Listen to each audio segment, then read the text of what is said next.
تم بھی کر کے ان کا چرچا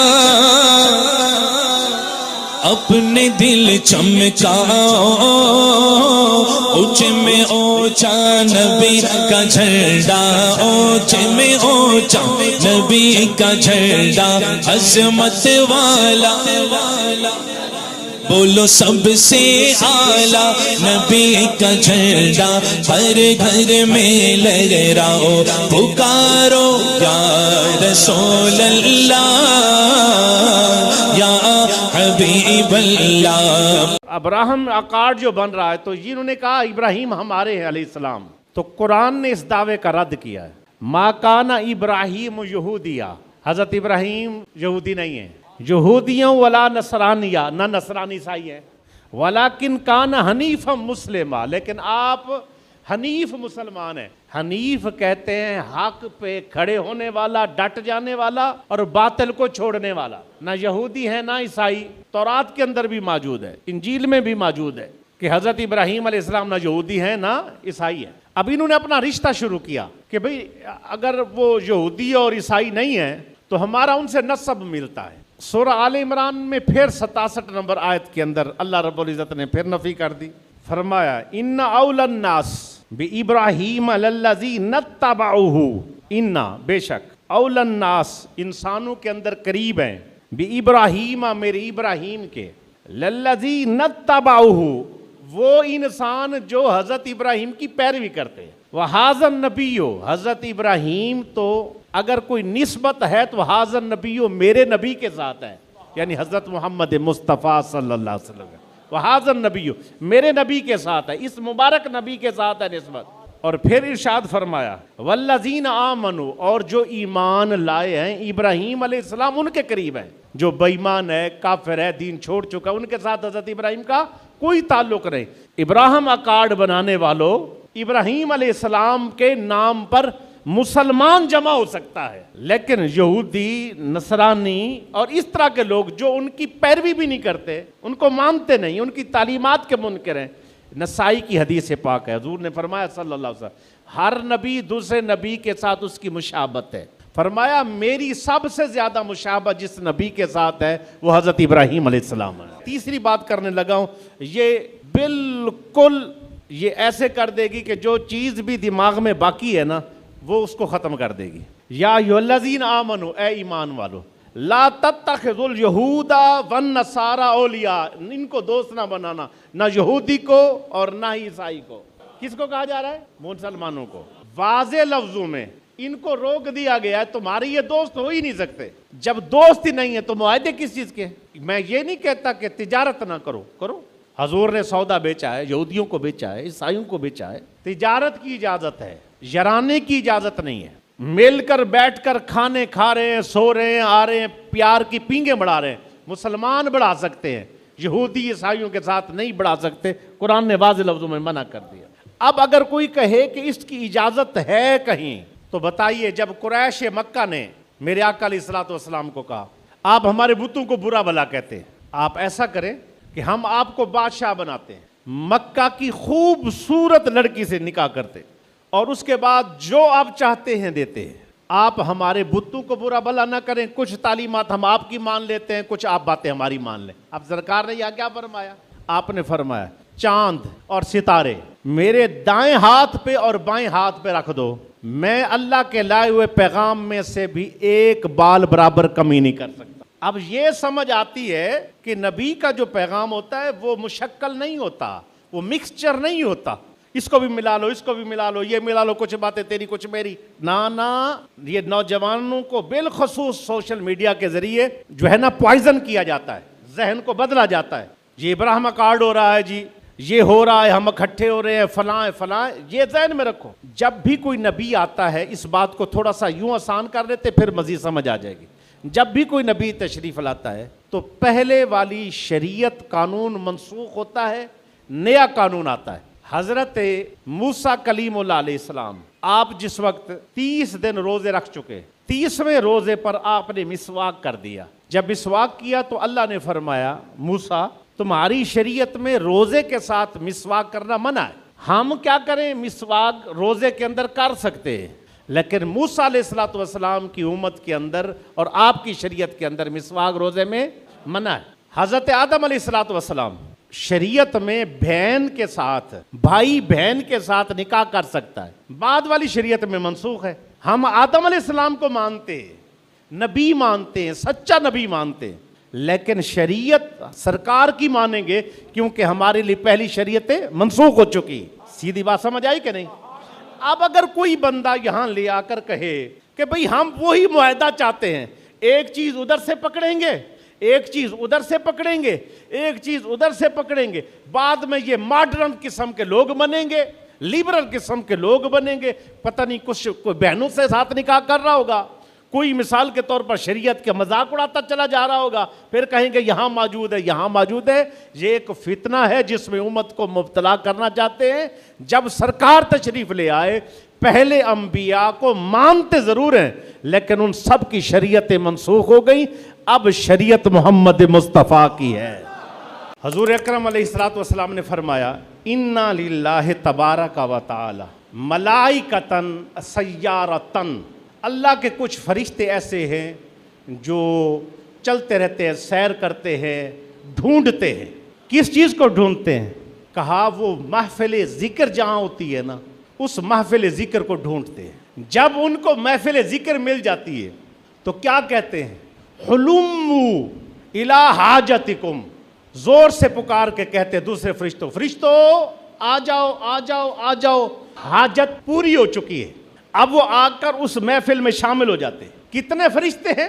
زمین سے آسمان تک تہ در تہ اگر ایک سوئی گزارنے کی بھی جگہ باقی نہیں ہوتی، اتنے فرشتے ہیں۔ جب وہ اتنے فرشتے اس محفل میں آتے اور آ کر بیٹھتے ہیں، ذکر کرتے ہیں، ان کے ساتھ ہوتے ہیں، اب جب پھر وہ اللہ کی بارگاہ محفل ختم ہو، اللہ کی بارگاہ میں پیش ہوئے، اللہ رب العزت فرماتے ہاں بھائی ماذا یسألونی، وہ کیا سوال کر رہے تھے، کیا مانگ رہے تھے؟ یسألونک جنتک، اللہ تو اس سے جنت مانگتے تھے۔ اچھا اللہ فرماتے جنت دیکھی؟ اللہ دیکھی کوئی نہیں، پھر بھی مانگتے ہیں؟ اللہ ہاں مانگتے ہیں۔ رب نے فرمایا گواہ ہو جاؤ جنت دے دی، جنت دے دی۔ اب اس کے بعد کس سے پناہ مانگ رہے؟ یا اللہ وہ پناہ مانگ رہے ہیں جہنم سے، نار سے، آگ سے، جہنم سے پناہ مانگ۔ رب فرماتا ہے جہنم دیکھی، عذاب دیکھا؟ کہا نا۔ رب نے فرمایا گواہ ہو جاؤ میں نے ان کو جہنم سے آزادی دے دی۔ اب یہاں وہ فرشتے بولتے جملے سننے کے ہیں، ربی فیہم فلان عبد خطا، اللہ ان کے اندر ایک بندہ ایسا بھی ہے جو نہ دعا مانگتا ہے، نہ آمین کہتا ہے، نہ ذکر کرتا ہے، نہ عبادت کرتا ہے، ڈھیروں گناہ اپنے اوپر لے کے بیٹھا ہے، عبد خطا، بہت گناہ اس کے پاس ہے، انما مرہ فجالسا معہم، ان کے ساتھ بیٹھا ہوا ہے، بس ان کے ساتھ بیٹھا ہے، نہ دعا مانگنے آیا، نہ ذکر کرنے آیا، نہ توبہ کرنے آیا ہے۔ رب نے فرمایا ذہن میں رکھو کہ وہ جو آ کر وہاں بیٹھا ہے میں نے اسے معاف کر دیا۔ وجہ کیا ہے؟ وجہ یہ ہے ہم القوم لا یشکا بہم جلیسہم، یہ وہ لوگ ہیں جو وہاں وہ بیٹھے ہوئے ہیں، جو ان کے ساتھ آ کر بیٹھ جائے میں کبھی بدبخت رہنے ہی نہیں دیتا۔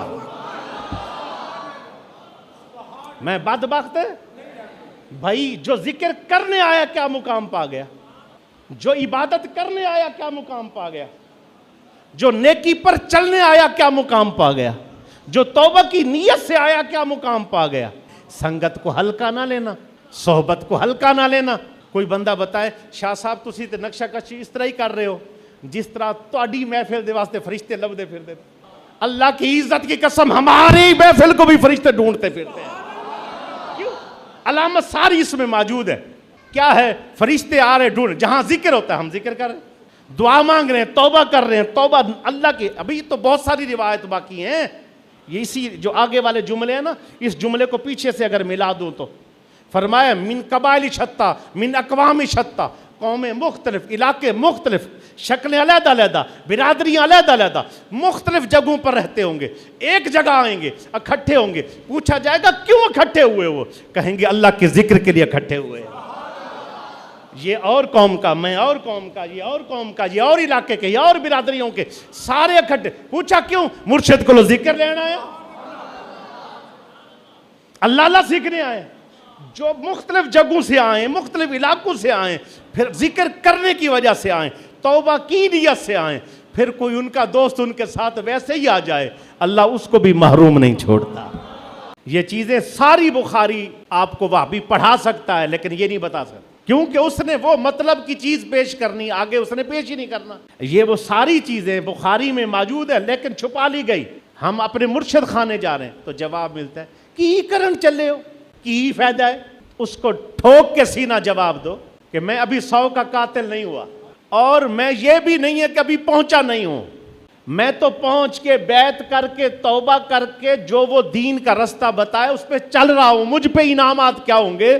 وہ تو بنی اسرائیل بندہ 100 کا قاتل ہو، پہنچے بھی نہ، وَقِیسُوا بَیْنَہُمَا، رب کہے پیمائش کرو، ایک بالشت قریب پایا جائے تو جنتی ہو جائے۔ ایک بندہ بنی اسرائیل کا بیان کیا ہے میرے پاک نبی سرکار دو عالم علیہ السلام۔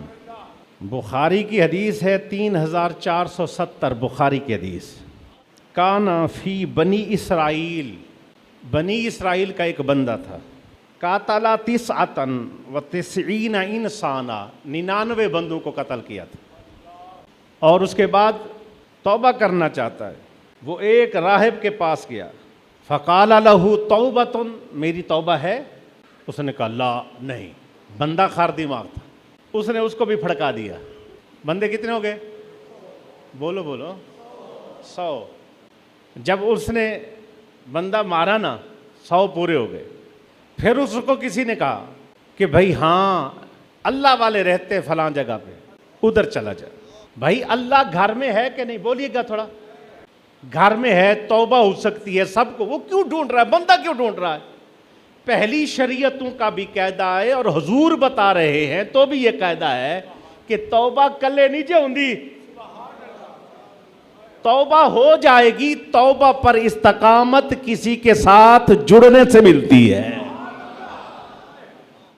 اب چلیے، جس وقت وہ وہاں چل پڑا، فَأَدْرَكَهُ الْمَوْتِ، موت آ گئی۔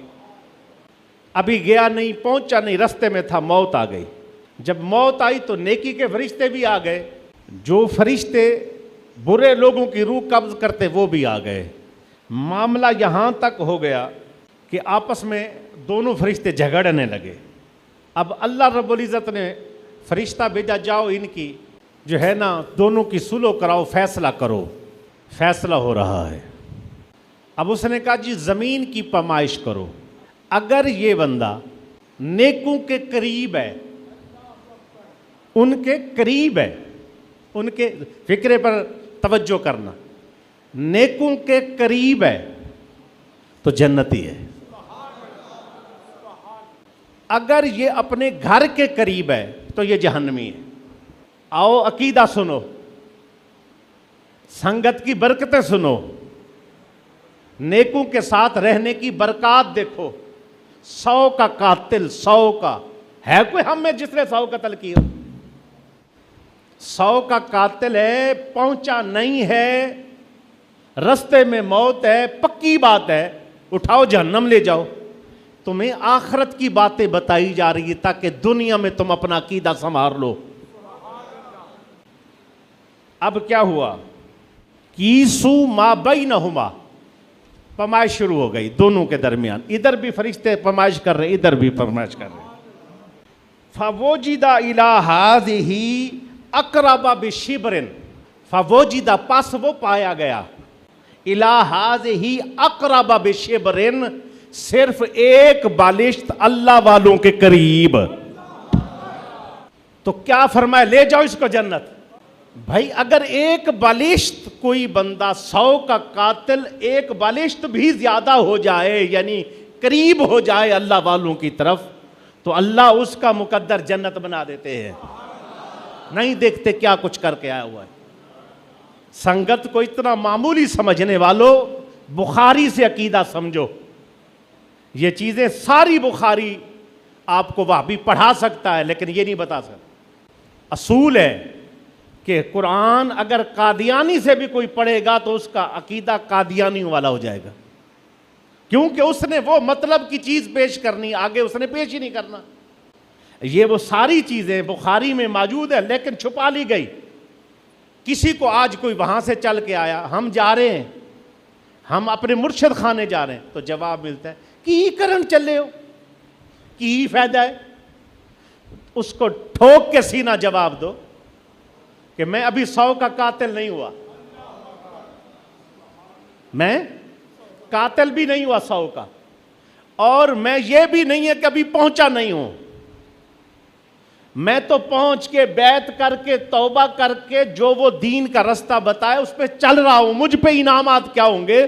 وہ تو بنی اسرائیل بندہ 100 کا قاتل ہو پہنچے بھی نہ, وَقِیسُوا بَیْنَهُمَا, رب کہے پیمائش کرو, ایک بالشت قریب پایا جائے تو جنتی ہو جائے.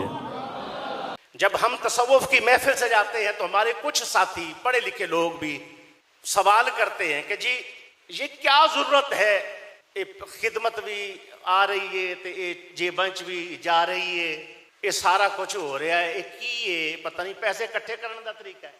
حالی بھی تانوں پیسے لگتے ہیں کہ پیسے کٹھے ہوئے نے, کہ تانوں نظر نہیں آیا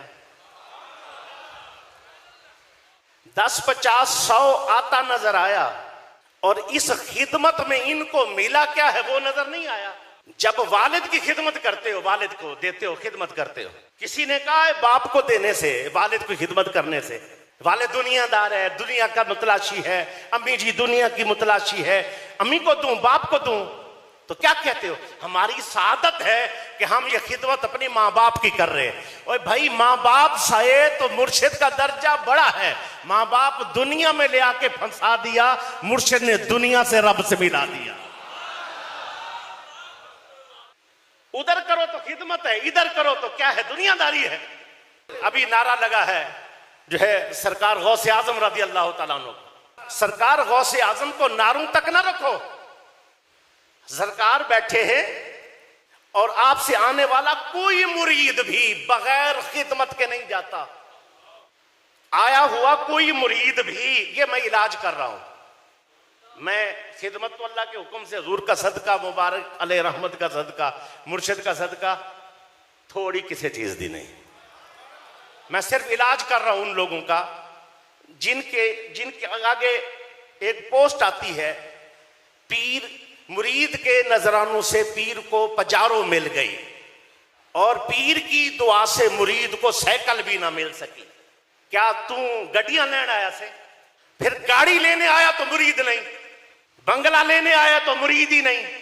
اور پھر اچھا مجھے بتائیے کہ اگر باپ کو گاڑی مل جائے تو بد نصیب ہے وہ جو ہے نا بیٹا جو کہ میرے ابو نو گاڑی لبھی ہے, کیوں لبھی ہے, نہیں سی لبنی چاہیے تھی, بے ادب ہے.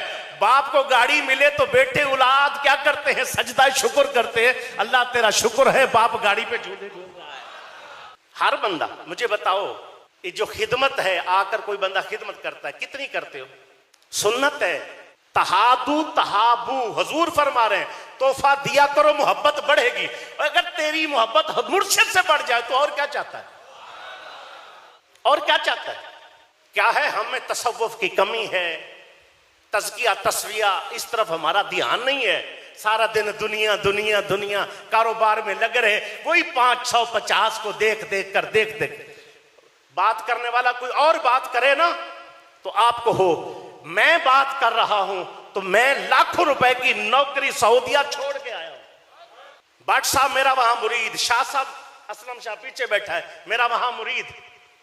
ہم وہاں رہ کر بھی مرید کرتے تھے, ذکر کرتے تھے, سکھاتے تھے, اللہ کی رضا کے لیے کام کر رہے تھے. اس کے باوجود جب وہاں سے یہاں آئے لاکھوں روپے ہماری تنخواہیں, فورچونر آج لوگوں کو نظر آتی ہے, ہمارے پاس 2 فورچونر پہلے سے موجود تھی.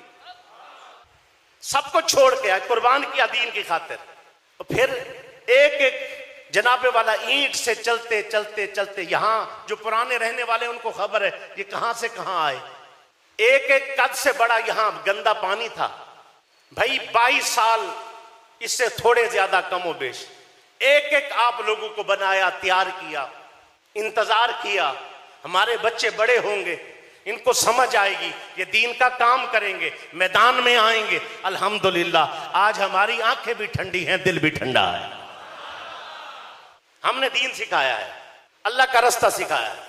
میں رات بٹ صاحب سے بیٹھ کے بات کر رہا تھا، کوئی ساتھی اور بھی ساتھ تھے، میں نے کہا اس وقت سے لے کر آج تک یہی بات ہے کہ نہیں؟ اس وقت بھی دین کی طلب تھی، آج بھی دین کی طلب ہے۔ جب میں شیخ کریم کی بارگاہ میں حاضر ہوتا، اللہ جانتا ہے میرے مرشد مجھ سے پوچھتے، شاہ جی میں جی کاروبار کرتے ہو؟ کیوں کہ جب حضرت کا کوئی جرنل مرید ملنے آتا تو جتنی خدمت وہ کر رہا ہوتا اتنی خدمت اللہ کے حکم سے میں بھی سعادت سمجھتا میں اپنے مرشد کی کروں۔ کوئی کرنل کر رہا ہوتا تو میں بھی سعادت سمجھتا میں پیچھے نہ ہوں۔ میں کیوں؟ اس وجہ سے کہ میں یہاں مزدوری کر نہیں سکتا، اینٹیں اٹھا نہیں سکتا، رات دن حضرت کے پاس رہ نہیں سکتا، کم و بیش کوئی معقول خدمت کر دوں جس سے آپ کوئی نوکر رکھ لیں، جس سے کوئی لنگر چل جائے، آنے والوں کو کچھ کھلا لے، پکھے مسجد بل کچھ نہ کچھ ہماری طرف سے امداد ہو جائے۔ اگر وہاں ہم نے کوشش کی ہے تو یہاں اللہ نے اولاد کی صورت میں بدلہ دیا ہے۔ جنہیں لانا ککھ نہیں انہوں ککھ لبنے، جس نے کرنا کچھ نہیں اس کو کیا ملنا ہے؟ ہم وہی کہیں گے جو ہمارا دین ہم کو بتاتا ہے، عمل کرو تو تمہارا بھلا ہے۔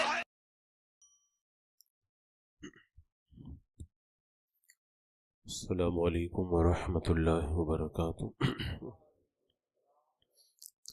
الحمد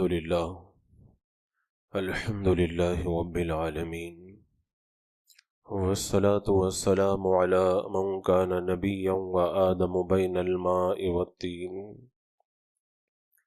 وعلى آله وأصحابه وأزواجه وأهل بيته أجمعين، أما بعد، فأعوذ بالله من الشيطان الرجيم، بسم الله الرحمن الرحيم۔ قد كانت لكم أسوة حسنة في إبراهيم والذين معه، صدق الله مولانا العظيم، وصدق رسوله النبي الأمين المتين الكريم، ونحن على ذلك لمن الشاهدين والشاكرين، والحمد لله رب العالمين۔ حصول برکت کے لیے حضور اکرم سید عالم نور مجسم ارواحنا فدا محمد الرسول اللہ صلی اللہ تعالی علیہ وسلم کی پر نور بارگاہ میں درود السلام کا ہدیہ پیش کر لیجیے۔ اللہم صلی علی سیدنا و شفیعنا و حبیبنا و مولانا محمد و بارک وسلم، صلاۃ و سلام علیک یا رسول اللہ صلی اللہ تعالی علیہ وسلم۔ سنت ابراہیمی ادا ہو رہی ہے، قربانی کا موسم ہے، اور لوگ اپنے اپنے جانوروں کو رائے مولا میں قربان کرنے کا سلسلہ جاری رکھے ہوئے ہیں۔ آج میں اس قربانی کے موسم میں ایک کرنٹ ایشو کی طرف آپ کی توجہ دلا کر اسوہ ابراہیمی علیہ الصلاۃ والسلام آپ کے دلوں کے اندر نقش کرنے کی ایک ادنا کوشش کروں گا، اس امید پر کہ ہمارا ذہن بدلے، ہماری فکر بدلے، ہمارے خیالات کے اندر تبدیلی آئے۔ اللہ تبارک و تعالیٰ قادر مطلق ہے، اللہ تبارک و تعالیٰ سب کچھ کر سکتا ہے۔ وہ ہاتھیوں کو ابابیلوں سے مروا سکتا ہے، اور نمرود جیسے جابر اور ظالم کو مچھر سے مروا سکتا ہے۔ اللہ تبارک و تعالیٰ فرعون جیسے خدائی کا دعویٰ کرنے والے کو چند ڈبکیوں کے اندر رائے راست پہ آنے کی طرف اس کی آواز کو بلند کر سکتا ہے کہ اب میں موسیٰ اور ہارون کے رب پر ایمان لایا۔ وہ شداد کو اس کی جنت میں داخل ہونے سے پہلے موت کے گھاٹ اتروا سکتا ہے۔ وہ رب چاہے تو قارون کو اس کے خزانوں سمیت زمین کے اندر دھسا سکتا ہے۔ پروردگار عالم ان اللہ علی کل شیء قدیر ہے، وہ سب کچھ کر سکتا ہے۔ قوموں کی تاریخ پڑھ کے دیکھیں جن قوموں کو اپنی طاقت پر، اپنے مال پر، اور نہ جانے کن کن اپنے روب و دبدبہ پر ناز اور فخر تھا، اللہ تبارک و تعالیٰ نے ان کی ہستیوں کو مٹا دیا، اور اس قدر مٹا دیا کہ ان کے نشان بھی باقی نہیں رہ گئے۔ اور اللہ تبارک و تعالیٰ سب کچھ کر سکتا ہے۔ قرامطہ نے جب حملہ کیا تھا خانہ کعبہ پر، اور ایک قرامتی جب چڑھ گیا خانہ کعبہ کی چھت پر اور سونے کا پرنالہ میزاب رحمت اتارنے لگا۔ محمد بن ربی کہتے ہیں میں نے رب کی بارگاہ میں ہاتھ اٹھا کے عرض کیا مولا تو کتنا حلیم ہے، تیرے گھر کو اس طرح سے توڑا جا رہا ہے۔ کہتے ہیں میری زبان سے یہ چند جملے نکلے تھے، وہ کرامتی دھڑام سے نیچے آ کر کے گرتا، وہ مر جاتا ہے۔ اللہ تبارک و تعالیٰ سب کچھ کر سکتا ہے، لیکن آپ سیرت پڑھ کے دیکھیں، تاریخ پڑھ کے دیکھیں۔ حضرت ابراہیم علیہ السلام اللہ کے خلیل ہیں، میرے آقا صلی اللہ تعالیٰ علیہ وسلم اللہ کے حبیب ہیں۔ خلیل کا مقام کتنا بلند ہے اور حبیب کا مقام کتنا بلند ہے یہ ہر کوئی جانتا ہے، اور جو نہیں جانتا ہے اس کو بھی جان لینا چاہیے کہ اللہ تبارک و تعالیٰ نے اپنے حبیب کو کتنا بڑا مقام عطا فرمایا۔ ساری کائنات رب نے اپنے حبیب کے صدقے میں پیدا فرمائی، اور خلیل کا مقام یہ ہے کہ اللہ تبارک و تعالیٰ نے بے شمار انبیاء کرام کا باپ بننے کا شرف حضرت ابراہیم علیہ السلام کو عطا فرمایا۔ اتنی فضیلت کے حامل حبیب ہوں اور خلیل ہوں، اس کے باوجود بھی ایک طرف آپ دیکھیں کسی کی ایک مجال ہے، کسی کی کوئی اللہ کے حبیب کی طرف کوئی غلط نظر اٹھا کر کے دیکھ لے، کیا کسی کے اندر اتنی ہمت ہے اللہ کے خلیل کا ایک بال بھی کوئی جو ہے وہ توڑ کر کے دکھا دے؟ اتنا اللہ تبارک و تعالیٰ نے ان کو مقام اور رتبہ عطا فرمایا۔ ایک طرف تو یہ مقام اور یہ عظمت ہے، اور دوسری طرف آپ سیرت پڑھ کے دیکھیں، تاریخ پڑھ کے دیکھیں، تذکرہ پڑھ کے دیکھیں، اللہ کے رسول علیہ السلام کے حبیب ہونے کے باوجود بھی آپ پر کتنے ظلم و ستم کے پہاڑ توڑے گئے، کتنے مظالم ہوئے، آپ کے اوپر تالیاں بجائی گئی، گالیاں دی گئی، راہوں میں کانٹے بچھائے گئے، پتھر برسائے گئے، گھروں کے اندر کچرا ڈالا گیا، حرم شریف کے اندر گلے کے اندر فندہ ڈال کر کے آپ کے گلے کو دبایا گیا، طائف کے میدان کے اندر اللہ کے رسول علیہ السلام پر پتھر برسائے گئے، معاذ اللہ آپ کو جادوگر کہا گیا، شاعر کہا گیا، دیوانہ کہا گیا، اور احد کے میدان کے اندر آپ کے چہرہ انور کو زخمی کیا گیا، کیا کیا نہیں ستایا گیا۔ ادھر خلیل کا عالم دیکھیں، اللہ کے خلیل ہونے کے باوجود بھی انہیں آگ کے اندر ڈالا گیا، ان کو جو ہے وہ مارنے کی دھمکی دی گئی اور انہیں وطن سے نکلنے پر مجبور کیا گیا۔ اللہ کے حبیب کا مقام بڑا بلند ہے، اللہ کے خلیل کا مقام بڑا بلند ہے، اللہ سب کچھ کر سکتا ہے، کسی کی مجال نہیں ہے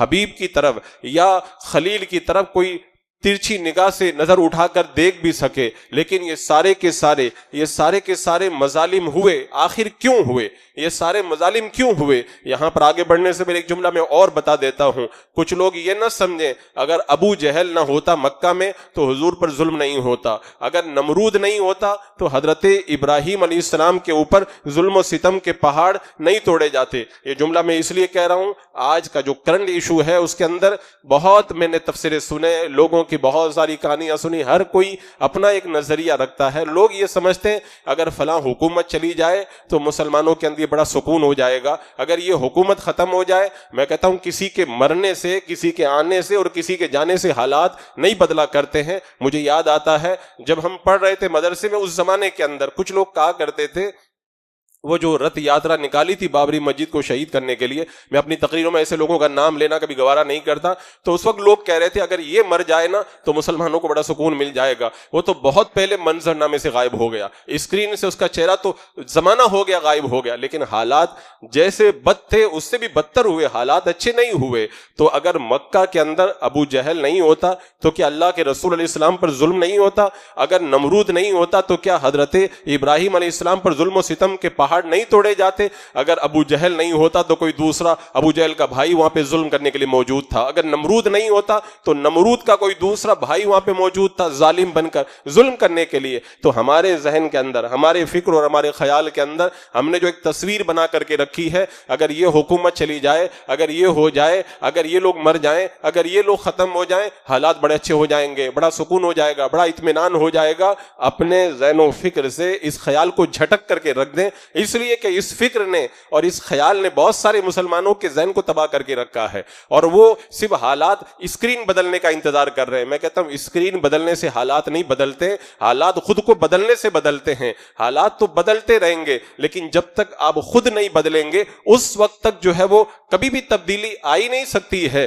عزیزان مکرم، اب غور کریں، مکہ میں ظلم ہوا میرے آقا علیہ السلام پر، حضرت ابراہیم علیہ السلام پر ظلم ہوا۔ اللہ تبارک و تعالیٰ چاہتا تو کسی کی مجال نہیں تھی کہ جو محبوب کی طرف یا خلیل کی طرف نظر اٹھا کر کے بھی دیکھ لے، لیکن اللہ تبارک و تعالیٰ قرآن مقدس میں ارشاد فرماتا ہے لقد کان لکم فی رسول اللہ اسوۃ حسنہ، تمہارے لیے اللہ کے رسول یعنی میرے محبوب کی زندگی کے اندر بہترین نمونہ ہے۔ اور دوسری جگہ اللہ تعالیٰ فرماتا ہے قد کانت لکم اسوۃ حسنۃ فی ابراہیم والذین معہ، تمہارے لیے بہترین نمونہ ہے ابراہیم علیہ السلام اور ان کے ساتھ والوں کی زندگی کے اندر۔ اللہ نے اپنے حبیب کی زندگی کو بھی نمونہ بنایا، حضرت ابراہیم علیہ السلام کی زندگی کو بھی نمونہ بنایا۔ دونوں زندگیاں نمونہ ہیں، ہمارے لیے بہترین آئیڈیل ہیں، ہمارے لیے زندگی کا بہترین سلیبس ہے، ہمارے لیے زندگی گزارنے کے لیے بہترین کورس ہیں وہ۔ تو اگر ابو جہل نہیں ہوتا اور نمرود نہیں ہوتا تب بھی ظلم ہوتا۔ کیوں؟ اللہ تبارک و تعالیٰ نے اپنے حبیب کی زندگی کو بھی نمونہ بنایا، خلیل کی زندگی کو بھی نمونہ بنایا۔ اور نمونہ کب بنے گا؟ جب ان مقدس ہستیوں پر ظلم و ستم کے پہاڑ توڑے جائیں، اور آنے والے زمانے کے اندر جب حالات کروٹ لیں تو ان حالات کے اندر ان محبوبوں کی زندگی کو دیکھ کر کے ویسے ہی زندگی گزارنے کا ڈھنگ ہمارے اندر پیدا ہو جائے۔ تو یہ نمونہ جب بنا دیا رب نے، تو نمونہ بننے کے لیے ضروری ہے کہ وہ زندگیاں ہمارے سامنے ہمارے حالات سے میچنگ کرتی ہوئی نظر آئیں، کچھ جو ہے وہ حالات سے میچ کھاتی ہوئی نظر آئیں۔ تو اللہ تبارک و تعالیٰ نے ان مقدس ہستیوں کی زندگی کو ہمارے لیے جو نمونہ بنایا ہے، اس کی وجہ یہی ہے کہ جب تمہارے حالات بگڑ جائیں اور جب تمہارے اوپر ظلم و ستم کے پہاڑ توڑے جائیں، تو ان حالات کے اندر تم ان مقدس ہستیوں کو اپنی زندگی کے لیے بہترین نمونہ بنانا۔ آج قربانی ہو رہی ہے، لوگ قربانی کر رہے ہیں، بکروں سے جو ہے منڈیوں سے بکرے لا رہے ہیں، سب کچھ کر رہے ہیں، پکوان بن رہے ہیں، سب کچھ ہو رہا ہے، لیکن آپ مجھے بتائیں یہ ایک کیا رسم ہے؟ کیا بکرا لا کے ذبح کر دو کام ختم ہو جائے؟ یہ رسم نہیں ہے، صرف یہ ایک مکمل زندگی کا کورس ہے کہ تم جس خلیل کی یاد منا رہے ہو، اس خلیل کے اسوہ کو تو دیکھو، تم حضرت ابراہیم علیہ السلام کی محبت کا اظہار کر رہے ہو، ان کی سنت کو ادا کر رہے ہو، ان کی زندگی کا سلیبس تو اپنی نگاہوں کے سامنے رکھو، انہوں نے زندگی کیسے گزاری تھی، انہوں نے اپنی زندگی کے صبح و شام کو کیسے گزارا تھا۔ ابھی آپ حضرت ابراہیم علیہ السلام کی زندگی کو دیکھیں گے تو آپ کو پتا چلے گا، ہم نے صرف بکرا ذبح کیا ہے، باقی ان کی زندگی کا جو پورا اسوہ تھا، پورا جو نمونہ تھا، زندگی گزارنے کا جو ڈھنگ تھا، جو طریقہ تھا، اس سے ہم نے اپنی آنکھوں کو بند کر کے رکھا ہے۔ عزیزان مکرم، سیرت مصطفیٰ جان رحمت اور حضرت ابراہیم علیہ السلام کی زندگی اور ان کی قربانیاں، یہ سب کی سب ہماری زندگی گزارنے کا ایک کورس ہے، سلیبس ہے۔ آج ہم ان کو بلا چکے ہیں۔ رب قرآن پاک میں ارشاد فرماتا ہے وَذَكِّرْهُمْ بِأَيَّامِ اللَّهِ، ان کے دنوں کو یاد دلاؤ۔ ان کے اللہ کے دن کون سے ہیں؟ اللہ کے دن ان محبوبین کے اوپر جو کچھ بھی واقعات پیش آئے، یہی تو اللہ کے دن ہے۔ رب فرماتا ان کو اللہ کے دن یاد دلاؤ۔ تو اللہ کے دنوں کو ہمیں یاد کرنے کا حکم دیا گیا ہے۔ یہ نہیں کہا گیا ہے کہ بس ایک رسم ادا کر لو اور اس کے بعد میں سب کچھ جو ہے وہ بھول کر کے رہ جاؤ۔ یہ میں توجہ اس لیے دلا رہا ہوں کہ میں ایک نہیں، دو نہیں، ہر کسی کے فکر کو اور ہر کسی کی باتوں کو دیکھ رہا ہوں کہ وہ یہی سب کہتے ہوئے نظر آ رہے ہیں کہ یہ ہو جائے گا تو حالات اچھے ہو جائیں گے، یہ جب بدل جائیں گے تو سب اچھا ہو جائے گا، یہ مر جائے گا تو یہ اچھا ہو جائے گا۔ کسی کے مرنے سے کچھ نہیں اچھا ہوتا، کسی کے جانے سے کچھ نہیں اچھا ہوتا، اور کسی کے بدلنے سے کچھ بھی نہیں اچھا ہوتا۔ اگر آپ یہ کہہ رہے ہیں کہ حکومت کے بدل جانے سے مسلمانوں کے حالات اچھے ہو جائیں گے، تو کربلا کیا کسی کافر اور مشرک کے زمانے میں پیش آیا تھا کیا؟ حضرت امام حسین کو ان کے مقدس جاں نثاروں اور مقدس شہزادوں کے ساتھ میں کربلا کے میدان میں شہید کیا گیا، تو کیا شہید کروانے والے کوئی کافر تھے یا مشرک تھے یا اس طرح کے لوگ تھے جو آج ہمارے زمانے کے اندر پائے جاتے ہیں؟ وہ اپنے آپ کو مسلمان کہتے تھے، کلمہ پڑھنے والے لوگ تھے، قرآن کی تلاوت کرتے تھے، کربلا میں بھی نماز پڑھ رہے تھے، کربلا میں بھی قرآن پڑھ رہے تھے وہ۔ تو یہ نہ سمجھو کہ کسی کے بدل جانے سے حالات اچھے ہو جائیں گے۔ کربلا پیش آیا ہے، اسلامی حکومت کے اندر پیش آیا ہے، صحابہ کرام کو شہید کیا گیا ہے، اسلامی حکومت کے اندر شہید کیا گیا ہے۔ آپ دیکھیں بہت سارے صوفیوں کو قتل کیا گیا، اسلامی حکومت کے اندر قتل کیا گیا، بہت سارے علماء کو تختہ دار پہ چڑھایا گیا ہے، مسلم بادشاہوں نے ان کو تختہ دار کے اوپر چڑھایا۔ حضرت امام اعظم ابو حنیفہ رضی اللہ تعالیٰ عنہ کو جیل میں ڈالا گیا اور اس کے بعد میں کوڑے برسائے گئے، آپ کی ایڑیوں پر خون ٹپکنے لگا اور پھر اخیر کے اندر زہر کا پیالہ دے کر کے شہید کر دیا گیا۔ وہ کوئی کافر نہیں تھا، وہ مسلمان بادشاہ تھا۔ حضرت امام احمد بن حنبل رضی اللہ تعالیٰ عنہ پر ایسے کوڑے لگائے گئے، اگر ہاتھی پہ لگائے جاتے تو ہاتھی بھی ہل جاتا، وہ لگانے والے بھی اپنے آپ کو مسلمان کہنے والے لوگ تھے۔ حضرت امام شافعی رحمۃ اللہ تعالیٰ علیہ کو مارا گیا، سر کو زخمی کیا گیا, بیمار ہوئے اور زخموں کی تاب نہ لا کر گئے, شہید ہو گئے. وہ بھی کسی کافر حکومت میں نہیں, اسلامی حکومت کے اندر ہوا ہے. حضرت امام مالک کو جو ہے وہ داڑھی منڈا کر, سر منڈا کر کے, سواری پہ سوار کر کے مدینے کی گلیوں میں چکر لگوایا گیا, کہا قیدوں میں مالک ہوں. حضرت مالک بن انس اسی حالت کے اندر اعلان کرتے جا رہے تھے, جو جانتا ہے وہ بھی جان لے اور جو نہیں جانتا اس کو بھی پتہ چل جانا چاہیے میں مالک بن انس ہوں. اور پھر ان کو اتنا مارا گیا کہ بے ہوش ہو گئے. وہ کوئی ظالم حکومت, وہ کوئی جو ہے وہ کافر حکومت تھی. میں یہ توجہ اس لیے دلانا چاہتا ہوں, لوگوں کا ذہن بہت الگ ڈھنگ کی طرف چلا جا رہا ہے. لوگ یہ سوچ رہے ہم کچھ بھی نہیں بدلے, ہم جیسے تھے ویسے کے ویسے ہی رہے. حکومت بدل جائے, اسکرین کے پردے پہ چہرے بدل جائیں, اور جو یہ ریل بدل جائے, ریل کے بدلنے سے, اسکرین کے بدلنے سے اور حکومتوں کے بدلنے سے حالات نہیں بدلا کرتے. حضرت ابراہیم علیہ السلام کی زندگی کو اللہ نے ہمارے لیے جو نمونہ بنایا ہے, وہ اگر حالات اگر حکومتوں کے بدلنے سے بدل جائیں تو پوری اسلام کی تاریخ میں آپ کے سامنے اٹھا کر کے رکھ دوں. امام بخاری رحمۃ اللہ تعالی علیہ کو شہر سے نکالا گیا, اتنے بڑے امام کو نکالا گیا ہے, کسی کافر حکومت میں نہیں نکالا گیا, اپنے آپ کو اسلامی حکومت کا دعویٰ کرنے والے لوگوں کے زمانے کے اندر نکالا گیا ہے. حکیم ترمذی رحمۃ اللہ تعالی علیہ کو بلخ سے نکالا گیا ہے, اور پھر بلخ سے نکال کر کے یہ حالت ہوئی, آپ نے اپنی ساری کتابیں دریا میں ڈال دی اور مچھلی نے آپ کو نگل لیا. ایک زمانے کے بعد مچھلی کے پیٹ سے باہر آئے ہیں اور لوگوں نے آپ سے استفادہ کیا ہے. یہ کسی کافر حکومت میں نہیں, یہ اسلامی حکومت کے اندر ہوا ہے. امام نابلسی رحمۃ اللہ تعالی علیہ کو آپ کو جو ہے وہ کتنا ستایا گیا, جیل کے اندر بند کر دیا گیا, اور بادشاہ نے کہا کہ زندہ ان کی کھال کو کھینچ لیا جائے. اسی حالت کے اندر آپ کی کھال اتار لی گئی, قرآن کی تلاوت کرتے رہے. یہ کسی جو ہے وہ کافر حکومت میں نہیں, یہ اسلامی حکومت کے اندر ہوا ہے. حضرت امام مغربی ابو عثمان مغربی رحمۃ اللہ تعالی علیہ کو اونٹ کے اوپر بیٹھا کر کے شہر کا گشت کرایا گیا, اور ذلت و رسوائی کا جو ہے وہ سامان کرنے کی کوشش کی گئی, شہر بدر کر دیا گیا. یہ اسلامی حکومت کے اندر ہوا ہے. محمد بن فضل رضی اللہ تعالی عنہ کو کس قدر ستایا گیا, آپ کے جو ہے وہ رسی باندھ کر کے آپ کو جو گشت کرایا گیا اور شہر سے باہر نکال دیا گیا. یہ اسلامی حکومت کے اندر کیا گیا ہے. اور اسی طرح آپ دیکھیں امام شاذلی جنہوں نے اتنی عظیم کتاب لکھی ہے, وہ وظیفے کی کتاب حزب البحر, ان کو جب نکالا گیا مصر سے, اسکندریہ گئے, اسکندریہ میں نہیں داخل ہونے دیا گیا, پتھر برسائے گئے, اور پھر وہاں سے وہ کشتی کے اندر گھومتے رہے. اللہ نے حزب البحر کا وظیفہ ان کو عطا فرمایا, لوگوں نے پھر ان سے استفادہ کیا. یہ بھی اسلامی حکومت کے اندر ہوا. ہندوستان کی سرزمین پر مسلمانوں کے زمانے کے اندر, مسلمانوں کی حکومت کے دور میں امام مجدد الف ثانی کو گوالیار کی جیل کے اندر بند کیا گیا. تو آپ اگر یہ سمجھتے ہیں کہ اسکرین کے بدلنے سے, ریل کے بدلنے سے, حکومت کے بدلنے سے, چہروں کے بدلنے سے حالات بدل جائیں گے, یہ بھول ہے, یہ بہت بڑی خطا ہے. میرا رب قرآن میں فرماتا قد کانت لکم اسوۃ حسنۃ فی ابراہیم والذین معہ, تمہارے لیے ابراہیم کی زندگی میں اور ان کے ساتھ والوں کی زندگی میں بہترین نمونہ ہے. آج ریل نہیں بدلنا ہے, اسکرین نہیں, بلکہ ہمیں اپنے حالات کو بدلنا ہے. یہ ہمیں قرآن و سنت کی روشنی کے اندر یہ درس ہمیں دیا جاتا ہے. اور میں پھر ایک بار یہ کہتا ہوں, کسی کے مرنے سے کچھ ہوتا نہیں ہے, کسی کے چلے جانے سے کچھ بدلتا نہیں ہے, اور کسی کے آنے جانے سے کوئی فرق نہیں پڑتا. حالات تو کبھی اچھے تھے ہی نہیں. میں صرف 1400 سال کی تاریخ کی بات نہیں کر رہا ہوں, میں حضرت آدم علیہ السلام سے لے کر کے آج تک کی بات کر رہا ہوں. مسلمانوں کے لیے حالات کب اچھے رہے, کلمہ حق بیان کرنا کب آسان رہا.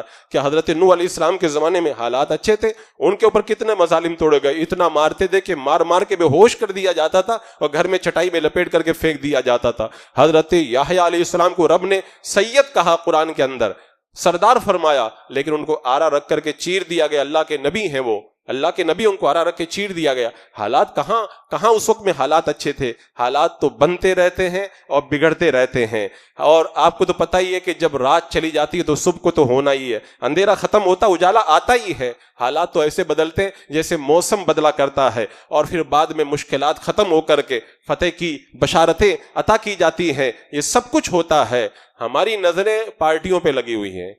یہ عام خیال بتا رہا ہوں مسلمانوں کا. سوشل میڈیا سے جڑے ہوئے نوجوان, وہ لوگ جو خبروں کے اندر اپنی نظریں جمائے رکھتے, اخبارات پڑھتے رہتے, وہ پارٹیوں میں نظریں جمائے بیٹھے ہیں. ہماری نظریں پارٹیوں پہ نہیں ہونا چاہیے, پارٹیوں پہ نظریں نہیں ہونا چاہیے. اگر یہ سمجھتے ہیں کہ پارٹیوں پہ نظریں رکھنے سے حالات کے اندر تبدیلی آئے گی, یہ ہماری غلطی ہے. رب قرآن میں فرماتا ہے وَمَن نَصْرُ إِلَّا مِنْ عِنْدِ اللَّهِ الْعَزِيزِ الْحَكِيمِ, مدد اگر ہوگی تو اللہ عزت والے کی طرف سے مدد ہوگی, حکمت والے کی طرف سے مدد ہوگی. کسی پارٹی کی طرف سے کوئی مدد نہیں ہونا ہے. اس سے پہلے ظلم ہوتا تھا, تب تو یہ پارٹیاں نہیں تھی, تب کہاں سے ظلم ہوتا تھا.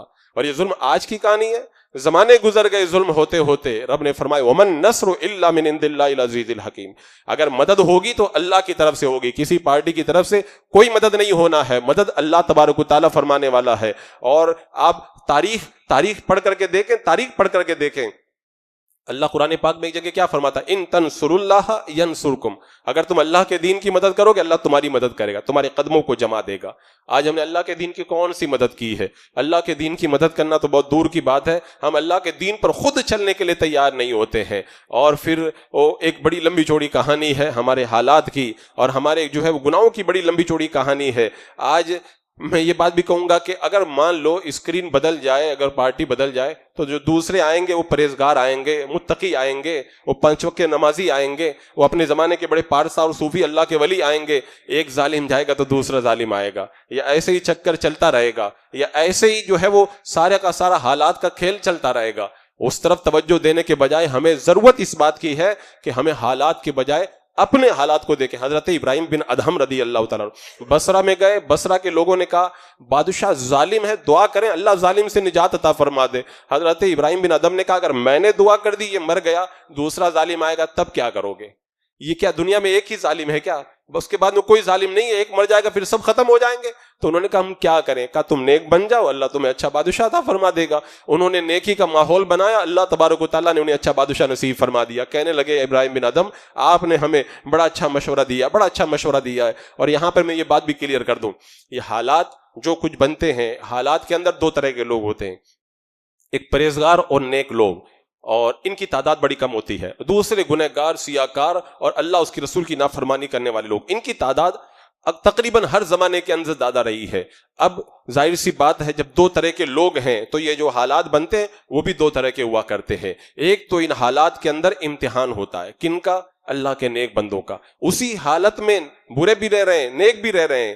کہتے ہیں نا کہ گیہوں کے ساتھ میں گھن بھی پیسا جاتا ہے، لیکن وہ معاملہ الگ ہے۔ میرے آقا علیہ السلام نے فرمایا تھا قیامت کے دن جب حشر ہوگا، اگرچہ ظلم دونوں پر ہوا ہے، اچھوں پر اور بروں پر، لیکن قیامت کے دن جب دونوں کو اٹھایا جائے گا تو اچھوں کو اچھے اعمال کے ساتھ اٹھایا جائے گا، بروں کو برے اعمال کے ساتھ اٹھایا جائے گا۔ تو یہ ایک امتحان ہوتا ہے، یہ آزمائش ہوتی ہے نیک لوگوں کے لیے، یہ ان کے گناہوں کی سزا نہیں ہوتی ہے، ان کے لیے امتحان اور آزمائش۔ حضرت ابراہیم علیہ السلام کو آگ کے اندر ڈالا گیا، آگ میں ڈالا گیا تو پہلے خانہ کعبہ نہیں بنوایا گیا، پہلے آگ میں ڈالا گیا، امتحان میں وہ کامیاب ہو گئے، تب خانہ کعبہ کی تعمیر کی ذمہ داری انہیں عطا کی گئی ہے۔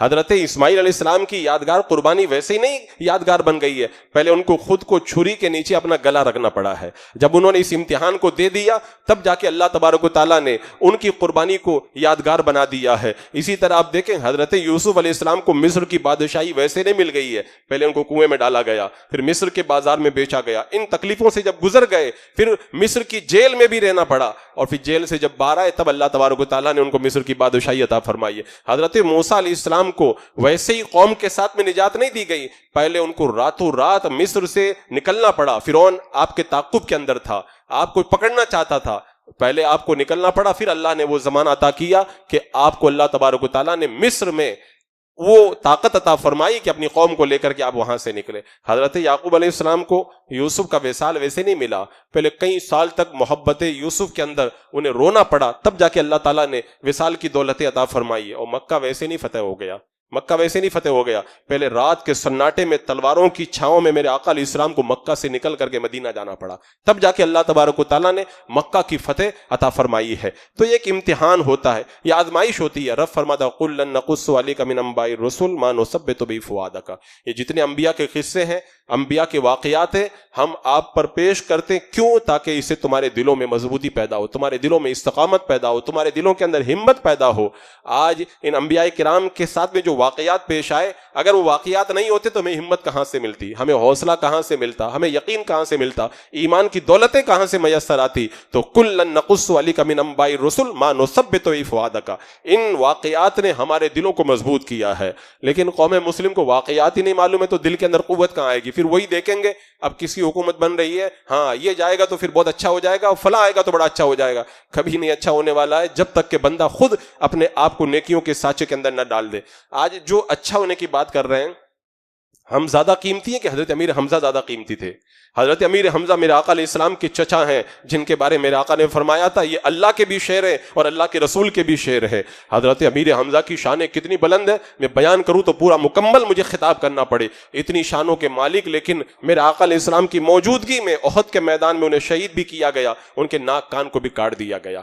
ان کی زندگی زیادہ قیمتی تھی کہ ہماری زندگی زیادہ قیمتی ہے؟ حضرت سیدنا عمر فاروق رضی اللہ تعالیٰ عنہ کو دیکھو، مصلی امامت پر کھڑے، نماز کی تکبیر ہو گئی ہے، اسی حالت میں آپ کو شہید کر دیا جاتا ہے، اور زخمی ہوتے 3 دن کے بعد شہید ہو جاتے ہیں۔ میرے آقا نے فرمایا تھا میرے بعد میں اگر کوئی نبی ہوتا تو عمر نبی ہوتے۔ حضرت عثمان زیادہ قیمتی ہے؟ حضرت عثمان کو دیکھ کے میرے آقا علیہ السلام نے 2 بیٹیاں حضرت عثمان کے نکاح میں دی اور کہا میرا جنت کے اندر عثمان میرا ساتھی ہے، میرا رفیق ہے، اور انہیں 40 دن تک پانی بھی بند رکھا گیا، مسجد نبی میں نماز بھی نہیں پڑھنے دیا گیا، اور پھر اسی گھر کے اندر انہیں قرآن پڑھتے ہوئے شہید کر دیا گیا۔ حضرت علی کی زندگی کتنی قیمتی ہے، لیکن فجر کی نماز کے لیے جا رہے ہیں اور عین اسی وقت کے اندر ابن ملجم نے آپ کے سر پر ایسا تلوار کا زخم مارا کہ پورا سر چر کر کے داڑھی تک آپ کا زخم گہرا ہو گیا، اس حالت کے اندر آپ کو شہید کیا گیا۔ حضرت امام حسن کی زندگی دیکھیں، کھجور میں زہر ملا کے دیا گیا، شہد میں زہر ملا کے دیا گیا، 5-6 مرتبہ زہر دیا، اخیر کے اندر ہیرے کی کنی کاٹ کے پانی کی سرائی میں ملائی، جس کی وجہ سے آپ کے جگر کے ٹکڑے ٹکڑے ہو گئے اور آپ نے جام شہادت پیا۔ امام حسین کی شہادت تو آپ حضرات کو پتہ ہی ہے۔ تو یہ اتنی مقدس زندگیاں، اتنی قیمتی زندگیاں، وہ ساری زندگیاں ہمارے سامنے شہادت کی مثال بن کر کے موجود ہیں۔ ان کی زندگیاں اتنی قیمتی تھی، لیکن یہ سب ہوا، یہ امتحان تھا، یہ آزمائش تھی، کیونکہ ان پیاروں کو آزمائشوں اور امتحانوں سے گزار کر کے جو مراتب دیے جاتے نا، اگر احد کے میدان میں حضرت امیر حمزہ شہید نہیں ہوئے ہوتے نا تو احد میں جو میلہ لگتا ہے نا وہ میلہ نظر نہیں آتا، احد میں جو آج جو دیوانوں کا ہجوم نظر آتا ہے وہ ہجوم نظر نہیں آتا۔ حضرت امیر حمزہ اگر احد کے میدان سے واپس صحیح سلامت بغیر شہادت پائے ہوئے مدینہ چلے گئے ہوتے تو آج احد میں جو رونقیں ہیں وہ رونقیں نہیں دیکھنے کو ملتی، آج حج اور عمرہ والے جو احد میں جا کر کے جو چمک دیکھتے ہیں وہ نظر نہیں آتی ہے۔ تو یہ سب مراتب ان کو ان مقامات سے گزار کر کے عطا کیے جاتے ہیں۔ تو یہ تو ہو گیا نیک لوگوں کے لیے۔ اس کے بعد میں دوسری چیز، یہ جو حالات بنتے اور بگڑتے ہیں اس میں ایک دوسرا طبقہ جو بڑا طبقہ ہے گنہگاروں کا، یہ ان کی گناہوں کی سزا بن کر کے نمودار ہوتا ہے۔ آج آپ دیکھ لیں ماحول کیسا بنا ہوا، ماحول کیسا بنا، قد کانت لکم اسوۃ حسنۃ فی ابراہیم، حضرت ابراہیم کی زندگی ہمارے لیے نمونہ ہے۔ ایک طرف حضرت ابراہیم علیہ السلام کی زندگی آپ دیکھیں اور دوسری طرف اپنی زندگی دیکھیں، نشہ تو ایسے عام ہو رہا ہے، پانی کی طرح لوگ نشہ کر رہے ہیں، جیسے پانی پیتے ہیں ویسے نشے کے جام چڑھائے چلے جا رہے ہیں، جوا تو ایسے کھیل رہے ہیں جیسے لگتا ہے کہ جوا ہی ہمارے لیے رزق کا ذریعہ بنا دیا گیا ہے، سود کھوری عام ہو رہی، بے حیائی بے پردگی عام ہوتی چلی جا رہی ہے۔ اور عالم یہ ہے اگر کہا جب فجر کی نماز کے لیے اٹھ جاؤ نہیں اٹھیں گے، ہاں اسکول جانے کے لیے نیند کھل جائے گی۔ آپ جن لوگوں کو فجر کی نماز کی دعوت دیتے ہیں کہتے ہیں نیند نہیں کھلتی ہے، فجر کے بعد میں دیکھو تو وہ لوگ موبائل پہ آن لائن نظر آتے ہیں۔ یہ حالات ہے کہ تو بیٹھ کر کے پانی پیو تو کہتے ہیں بیٹھ کے پانی پینا سمجھ میں نہیں آتا، اور وہی جو ہے گھنٹوں کھڑے رہ کر کے فلم دیکھتے ہوئے نظر آتے ہیں۔ اگر کہا جائے کہ سنت کے مطابق کپڑا پہنو تو نہیں سمجھ میں آتا، اور پیٹ پھاڑ کر کے پہنتے تو ان کو بڑا اچھا لگتا ہے کہ ہم لوگ جو ہے وہ بہت بڑا کام کر رہے ہیں، ہم اپنے بچوں کو ڈاکٹر بناتے ہیں، انجینئر بناتے ہیں، یہ بناتے وہ بناتے، لیکن نمازی ہم اپنے بچوں کو نہیں بناتے۔ یہ حالات ہے۔ اخبار پڑھ لیں گے، واٹس ایپ پہ، ٹیلی گرام پہ، فیس بک پہ میسج پڑھ لیں گے، لیکن قرآن کی تلاوت کرتے ہوئے ہم نہیں نظر آتے۔ نیٹ پر ہمارے پاس ٹائم بہت ملتا ہے، لیکن ہمیں دینی کاموں کے لیے ہمیں ٹائم نظر نہیں آتا۔ یہ ہمارا اسوہ، یہ ہماری زندگی، یہ ہماری زندگی گزارنے کا ڈھنگ۔ اور ادھر حضرت ابراہیم علیہ السلام کو دیکھے، اللہ نے نمونہ بنایا ان کی زندگی کو، ان کے نام سے قربانی کر رہے ہیں۔ حضرت ابراہیم علیہ السلام کو نماز سے اتنا پیار تھا، ایک بار رب کی بارگاہ میں عرض کرتے مولا مجھے یہ بات بہت غمزدہ کر دیتی ہے کہ میں کسی کو تیری عبادت کے اندر نہ دیکھوں، یعنی جب کوئی تیری عبادت نہیں کرتا اللہ مجھے بہت تکلیف ہوتی ہے۔ اللہ تبارک و تعالیٰ نے فرشتوں کی ایک جماعت کو حضرت ابراہیم علیہ السلام کے ساتھ میں کر دیا، وہ آپ کے ساتھ میں نماز پڑھا کرتے تھے۔ حضرت ابراہیم علیہ السلام جو ہے وہ پھل لے لیتے، میوہ لے لیتے اور ایک کٹورے کے اندر رکھ لیتے، ایک ایک دانہ کھاتے رہتے، اللہ کا ذکر کرتے رہتے۔ یہ ان کا اسوہ ہے۔ حضرت ابراہیم علیہ السلام کا اسوہ دیکھیں، اللہ اکبر، دین کی دعوت دے رہے ہیں، کہہ رہے ہیں علل اعلان کوئی نہیں ہے ساتھ دینے والا، اکیلے کھڑے ہیں، پورا علاقہ کفر کے اندر ڈوبا ہے۔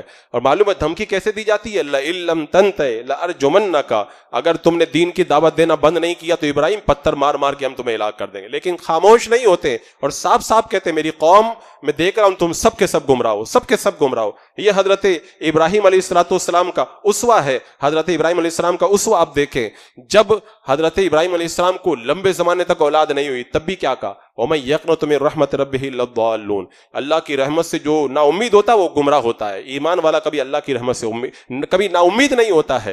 یہ حضرت ابراہیم علیہ السلام کا اسوہ ہے. توکل دیکھیں، آگ میں جا رہے ہیں، کیا کہہ رہے ہیں؟ حسبی اللہ و نعم الوکیل. جبریل علیہ السلام آ گئے، بولے آپ کو آگ میں ڈالا جا رہا ہے، کوئی کام ہو تو بتاؤ. بولے اللہ کو معلوم ہے. کہ میں اللہ کی بارگاہ میں عرض کر دوں کہ اللہ میری حالت کو جانتا ہے، اتنا ہی میرے لیے کافی ہے. اور پھر آگ کے اندر جانا بھی گوار. یہ توکل ان کا، اللہ تبارک و تعالیٰ کی ذات کے اوپر ان کا بھروسہ. اور جذبہ یہ ہے اللہ کی محبت میں جان قربان کی، اولاد کو قربان کیا، وطن کو قربان کیا، رشتہ داروں کو قربان کیا، مال کو قربان کیا، سب کچھ قربان کیا. اور رب قرآن میں فرماتا ہے کہ وَإِذِ ابْتَلَىٰ إِبْرَاهِيمَ رَبُّهُ بِكَلِمَاتٍ فَأَتَمَّهُنَّ، اللہ تبارک و تعالیٰ نے چند کلمات کے ذریعے ابراہیم کا امتحان لیا.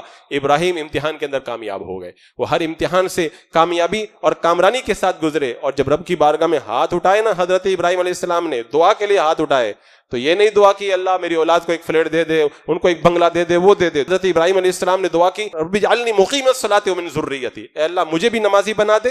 رب اجعلنی مقیم الصلاۃ ومن ذریتی، اور میری اولاد کو بھی نمازی بنا دے. اتنا بڑا اللہ کا خلیل جو دعا کرے اللہ قبول فرمائے. دعا کے لیے ہاتھ اٹھ رہے ہیں تو کیا ہاتھ اٹھ رہے ہیں؟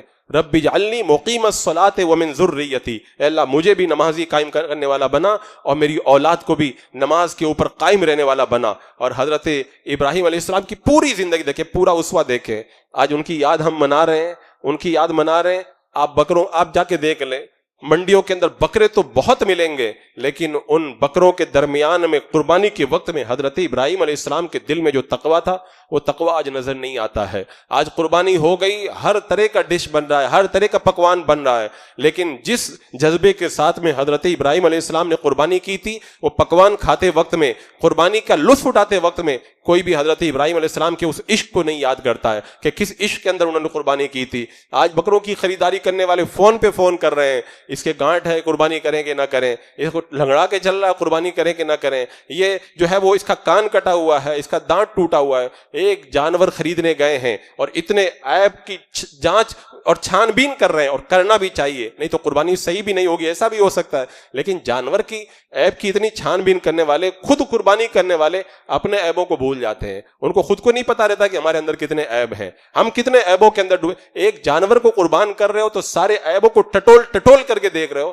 کبھی اپنے اندر بھی تو ٹٹول کے دیکھنا چاہیے، میرے اندر کتنے عیب ہیں، میں کتنا جو ہے وہ گناہوں میں لتڑا ہوا ہوں، میں کتنا اسوہ ابراہیمی سے اور حضرت ابراہیم علیہ السلام کی سنتوں سے میں خود کتنا دور ہوں. آج ہم حضرت ابراہیم علیہ السلام کی یاد منا رہے ہیں، لیکن جس انداز کے اندر منانا چاہیے ابھی ہم اس سے بہت دور ہیں. تو میں یہ عرض کر رہا تھا کہ یہ جو حالات بنتے نا، نیکوں کے لیے الگ وجہ سے بنتے ہیں اور گنہگاروں کے لیے الگ وجہ سے بنتے ہیں. آج گناہوں کا ماحول جس طریقے سے بپا ہے نا، صحیح معنوں میں اگر دیکھا جائے نا، وہ جو حدیث پاک میں آتا ہے روزانہ سمندر رب کی بارگاہ میں 2 مرتبہ عرض کرتا ہے اللہ مجھے اجازت دے دے، جو نافرمان لوگ ہیں ان کو میں ہلاک کر دوں. اللہ تبارک و تعالیٰ اجازت نہیں دیتا. اگر رب ایک بار اجازت دے دینا تو بمبئی کی سرزمین تو جو پانی کے درمیان ہے ایک بندہ زندہ نظر نہیں آئے گا. طوفان نوح آیا تھا، زمین بھری ہوئی تھی، طوفان گزرنے کے بعد میں کشتی نوح کے علاوہ کوئی زندہ نظر نہیں آتا تھا، کوئی ذی روح نظر نہیں آتا تھا. روزانہ سمندر رب کی بارگاہ میں کہتا مولا گناہوں کی وجہ سے میرا سینہ تپ رہا ہے، تو مجھے اجازت دے دے میں لوگوں کو ہلاک کر دوں. رب اذن نہیں دیتا.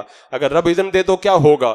رب نے اذن دیا تھا، سونامی آئی تھی. تب جب سونامی گزر گئی تو لوگ خبروں میں تبصرہ کر رہے تھے. کوئی کہہ رہا تھا 1 کروڑ مرے، کوئی کہہ رہا تھا کہ 2 کروڑ مرے، کوئی کہتا تھا پتہ ہی نہیں کتنے کروڑ مرے.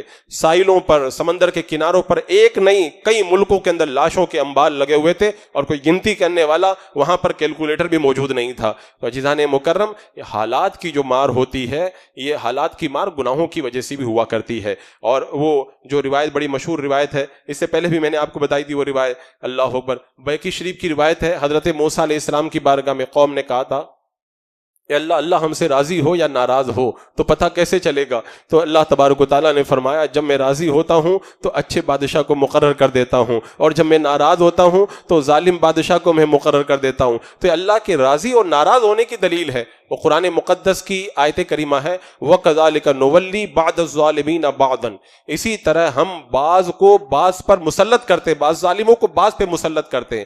اس کی تفسیر کرتے ہوئے حضرت عبداللہ بن عباس کہتے ہیں اس آیت کریمہ کا مطلب یہ ہے لوگ جب بگڑ جاتے ہیں نا، اللہ برے لوگوں کو ان پر مسلط کر دیتا ہے. کوئی مجال ہے کسی کی کوئی کسی کو ستا سکے، 2-4 لوگ مل کر لوگوں کو پریشان کر سکے؟ نہیں. یا تو یہ ہمارے برے اعمال کی بگڑی ہوئی شکلیں ہیں جو ہمارے سر پر جو ہے وہ آ کر کے بیٹھی ہیں، اور یا پھر ہمارے امتحان کی ایک شکل ہے جو ہمارا امتحان لینے کے لیے ہمارے اوپر ان کو مسلط کیا گیا ہے۔ اللہ تبارک و تعالیٰ نے جب فیصلہ کر دیا، آج آپ دیکھیں ایک جانور مر جائے نا، ایک چڑیا گھر کا جانور مر جائے تو اخبار میں آتا ہے آج چڑیا گھر میں شیر مر گیا ہے، آج چڑیا گھر میں مور مر گیا ہے، لیکن لاکھوں کی تعداد میں مسلمان مارے جاتے ہیں، کوئی بات کرنے کے لیے تیار نہیں ہوتا ہے۔ ہماری اتنی قدر گھٹ گئی، اس کے باوجود بھی ہم وہ اسکرین پہ دیکھنے میں لگے ہیں کہ کیا ہو رہا ہے، اب اس کے بعد میں کیا ہوگا، اس کے بعد میں کیا ہوگا۔ اس اسکرین پہ مت دیکھو، ذرا نظریں جھکا کے اپنے دل کی اسکرین میں دیکھو، تب جگ پتہ چلے گا کہ کیا ہونا چاہیے اور کیا ہو رہا ہے۔ ایک چڑیا گھر کا جانور مر جائے تو لوگ خبروں پہ خبریں شائع کر رہے ہیں، مسلمانوں کو بے دردی کے ساتھ کچل دیا جائے، کوئی بات کرنے کے لیے تیار نہ ہو۔ آج کتوں کے حقوق کے لیے تنظیمیں بنی ہوئی ہیں، آج بلیوں کے حقوق کے لیے تنظیمیں بنی، جانوروں کے حقوق کے لیے تنظیمیں بنی ہیں، لیکن مسلمانوں کے حقوق کے لیے کوئی تنظیم نہیں ہے۔ کیوں تنظیم بنے گی؟ مسلمانوں کے جو حقوق جو تلف ہو رہے ہیں وہ ان کی بدعملیوں کی وجہ سے ہو رہے ہیں۔ تو جو اپنے حقوق کی لڑائی لڑنا چاہیے وہ خود ہی گناہوں کے اندر لتڑا ہوا ہے، تو پھر حالات جو ہے وہ اس کے لیے کیسے درست ہوں گے اور وہ حالات کی مار سے کیسے نکلتا ہوا نظر آئے گا۔ عزیزان مکرم، روایات اس سلسلے کے اندر بے شمار ہیں۔ حضرت امام اعمش نے بھی فرمایا تھا وَكَذَلِكَ نُوَلِّي بَعْضَ الظَّالِمِينَ بَعْضًا، اللہ ظالموں کو بعض پر جو مسلط کرتا ہے نا، وہ بدعملیوں کی وجہ سے اللہ تبارک و تعالیٰ مسلط فرمایا کرتا ہے۔ اور آج کتنی چیزیں ہماری نگاہوں کے سامنے، کتنی چیزیں ہماری نگاہوں کے سامنے، اگر ایک پولیس آفیسر آ جائے نا سب جی جی کرنے لگ جاتے ہیں، لیکن دین کی بات کوئی بتائے نا کوئی جی جی کرنے کے لیے تیار نہیں ہوتا، کوئی جی جی کرنے کے لیے تیار نہیں۔ یہ ہمارا مزاج بن گیا، دنیا داروں کے سامنے سر ہلانے والے خدا کی بارگاہ میں سر جھکانے کے لیے بھی تیار نہیں ہے۔ جنازے کی نماز کے لیے ایک ملک سے دوسرے ملک سے آ جانے والے اپنے محلے کی مسجد میں آ کے سر جھکانے کے لیے آمادہ نہیں ہوتے ہیں۔ جوانیاں ہماری کس راہ پہ جا رہی ہیں، ہماری زندگیاں کن راہوں پہ جا رہی ہیں، کبھی ہم نے اس پر غور بھی نہیں کیا، کبھی غور بھی نہیں کیا۔ حضرت سلطان صلاح الدین ایوبی رحمۃ اللہ تعالیٰ علیہ کو دیکھو، 27 رجب ہے، شب معراج ہے، شب معراج کو میرے آقا علیہ السلام مسجد اقصیٰ میں گئے تھے اور وہیں سے پھر آپ کا آسمانوں کا معراج کا سفر شروع ہوا تھا۔ حضرت سلطان صلاح الدین ایوبی نے جب شب معراج کو جب دیکھا تو دل کے اندر ایک ہوک سی اٹھی، کہا ایوبی آج کے دن حضور مسجد اقصیٰ سے گئے تھے آسمانوں کی سیر کرنے کے لیے، اور وہ مسجد اقصیٰ جو ہے ظالموں کے قبضے میں، عیسائیوں کے قبضے میں، ایوبی اس وقت تک چین سے مت بیٹھنا جب تک کہ فلسطین آزاد نہ کروا لے۔ اور پھر سلطان صلاح الدین ایوبی نے اپنی راتوں کی نیند اڑا دی اور پھر اپنے ذکر و فکر میں لگ گئے اور ساری ترتیب کے اندر لگ گئے، اور پھر آنے والے وقت کے اندر لوگوں نے دیکھا 27 رجب تھی، شب معراج کی شب تھی، اور سلطان صلاح الدین ایوبی کی فوجیں مسجد اقصیٰ کے اندر داخل ہو رہی تھی اور اللہ تبارک و تعالیٰ نے فتح کی بشارتیں ان کو عطا فرمائی تھی۔ وہ جوانیاں انہوں نے کام میں لگائی تھی، تو جوانیوں کا ان کو اللہ تعالیٰ نے، یہاں تو لوگ معلوم ہے کیا کرتے ہیں، میں کیسا دکھتا ہوں، میں دیکھنے میں کیسا لگتا ہوں، لوگ مجھے پسند کرتے ہیں کہ نہیں کرتے ہیں، میرا لک کیسا ہے، میری اسٹائل کیسی ہے۔ جب ہم اپنے کو دکھانے میں لگ گئے تو پھر اس کے بعد میں ہم کو کوئی دیکھنے والا نہیں ہے، پھر اس کے بعد میں وہ عذاب کا کوڑا ہی پڑنے والا ہے۔ اگر ہم اپنے کو دکھانے میں نہ لگتے نا، اللہ کو راضی کرنے میں لگ جاتے، لوگ راضی ہو جائیں، یہ ہمارا مزاج بنا ہوا ہے۔ ان اللہ لا یغیر ما بقوم حتی یغیروا ما بانفسہم، یہ قرآن کی آیت کریمہ ہے۔ اللہ اس وقت تک نہیں بدلتا ہے جب تک تم خود نہیں بدل جاؤ گے، تم خود نہیں بدل جاؤ گے۔ یہ جو اسکرین دیکھ رہے ہیں کہ یہ حکومت بدل جائے، وہ بدل جائے، وہ بدلنے کے لیے دن نہیں، گھنٹے نہیں، سیکنڈ بھی نہیں، پلک جھپکتے کو بدل جائے، لیکن کب؟